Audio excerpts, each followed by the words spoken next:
አርብ ሐምሌ 8 ቀን 2008 ዓ.ም ከምሽቱ 4 ሰዓት ገደማ የአንካራና ኢስታንቡል ከተሞች ጎዳናዎች ላይ ታንኮች በድንገት ሲርመሰመሱ የጦር ጀቶችም ካናት ሲያጓሩ ቱርካውያን ምን እየተደረገ እንደሆነ ማወቅ ከበዳቸው። ካፍታ በኋላ ግን የቱርክ ወታደራዊ ክፍል ነኝ ያለ ኃይል በሀገሪቱ መፈንቅለ መንግስት መደረጉንና ፕሬዝዳንት ሬሲፕ ጣይብ ኤርዶሃን ከስልጣን መነሳታቸውን በይፋ አወጀ።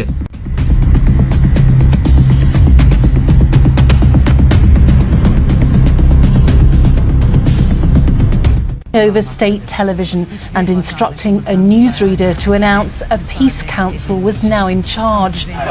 ቱርክ በፖለቲካ ታሪኳ እጅግ ደም አፋሳሽ መፈንቅለ መንግስት ሂደት ላይ መሆኗን ዓለምም አወቀ። ከሌሊቱ 6:30 ላይ ያን ቀን ለሥራ ጉዳይ ከዋና ከተማዋ ርቀው የነበሩት የሀገሪቱ መሪ ካሉበት ሆነው በእጅ ስልካቸው በኩል ለመላው የቱርክ ሕዝብ መልእክት አስተላለፉ።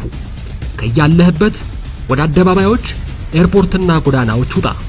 እነሱ ታንክና መድፍ ይዘው ምን ማድረግ እንደሚችሉ ሊያሳዩ ሊሞክሩ ይችላሉ። ነገር ግን ከህዝብ በላይ ባለጉልበት የለም። እነዚያን ታንኮች ማን ጉልበታም እንደሆነ ውጡና አሳዩ። የፕሬዝዳንቱን ጥሪ ተከትሎ ወትሮ የጁማ ቀን ብቻ የሚሰማው ሴላ ሌሊቱን ሙሉ በመስጊዶች ተከፍቶ ህዝቡ ከያለበት ወጥቶ በመሰባሰብ መፈንቅለ መንግስቱን እንዲያወግዝ ጥሪ ተላለፈ። ቱርካውያን የእናት ሀገራቸውን ጥሪ ተቀብለው ከያሉበት ወደ ጎዳናዎች ወጡ። መፈንቅለ መንግስት አድራጊው የቱርክ ወታደራዊ ክፍል አባላት ህዝቡ ላይ ተኩስ ከፈቱ። ህዝቡ ግን ለሀገሩ ያለውን ታማኝነት እስከ ሞት አረጋገጠ።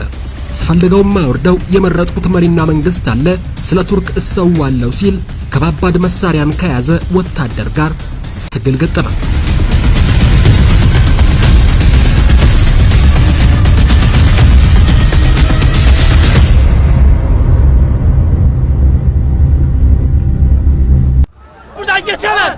A soldier I am the soldier. There is no passing here. It can run over me, it can run over this flag, but it can't pass from here. Where are they going? Who are they?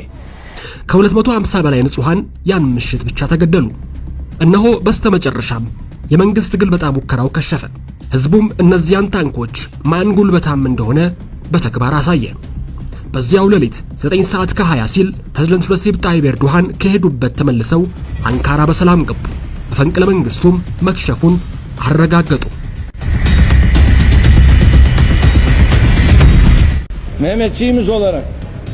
ለወታደሮቻችን ይህንን ማለት ፈልጋለሁ። እናንተ እኮ ልጆቻችን ናችሁ። መሳሪያችሁን የደቀናችሁት አባት፣ እናት፣ ወንድምና እህቶቻችሁ ላይ የገዛ ህዝባችሁ ላይ ነው። ይህንን ፈጽሞ መቀበል ይከብዳል። ሀገራችን ሽጉጥ የሰጠቻችሁ እንድትጠብቁን ብላ ነበር።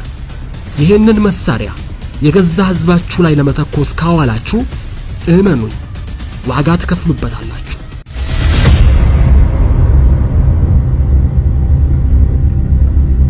ሌሊቱን በተደረገው ኦፕሬሽን በመንግስት ግልበጣ ሙከራው የተሳተፉ ወታደሮች በጠቅላላ ከያሉበት ተለቅመው ታሰሩ።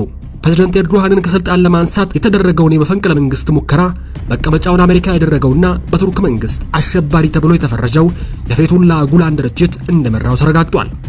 ፌቱላ ጉላን የድርጊቱ ፈጻሚ ይሁን እንጂ ከዚህ ሁሉ ጀርባ ሆና ትዕዛዝ ስትሰጥ የነበረችው አሜሪካ መሆኗን የቱርክ ባለስልጣናት በወቅቱ በይፋ አሳውቀዋል። መቼም አሜሪካ ለምን ብላ አይባልም።